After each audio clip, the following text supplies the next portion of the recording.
Rapport dwar it-tħul tal-familji u l-kundizzjonijiet tal-għajxin f'pajjiżna wera li reġgħet naqset ir-rata ta' dawk f'riskju ta' faqar jew esklużjoni soċjali. Dan għall-5 sena konsekuttiva kif ikkonferma l-Uffiċċju Nazzjonali tal-Istatistika. Meta mqabbel mas-sena ta' qabel, l-att ta' dawk f'riskju ta' faqar jew esklużjoni soċjali niżel b'0.3%. Din ir-rata issa niżlet għal 19%, l-inqas rata minn mindu beda jsir dan l-istħarriġ fl-2005. Imqabbla ma' rata tal-2013, ir-rata ta' 19% kienet kważi kwart inqas mir-rata reġistrata dik is-sena. Fil-5 snin qabel l-2013, in-numru ta' dawk f'qagħda vulnerabbli kien tela b'21,000 persuna.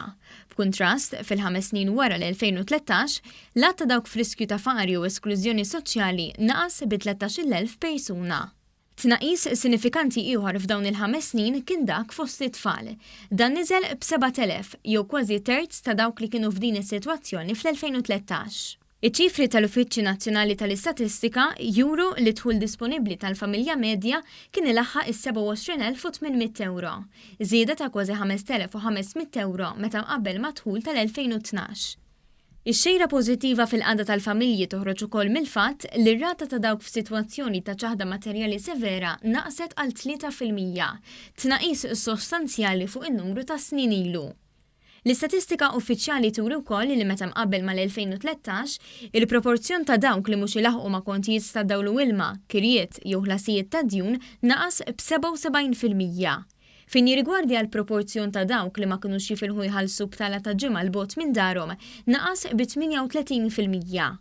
Qabża l-isfel kbira wkoll kienet dik fir-rata ta' dawk li qalu li ma jifilħux iżommu d-dar tagħhom sħuna matul ix-xitwa.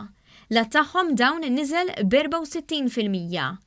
L-istħarriġ fost 9,800 persuna fi 3,820 familja kien jikkonċentra dwar l-impjeg u dħul tagħhom.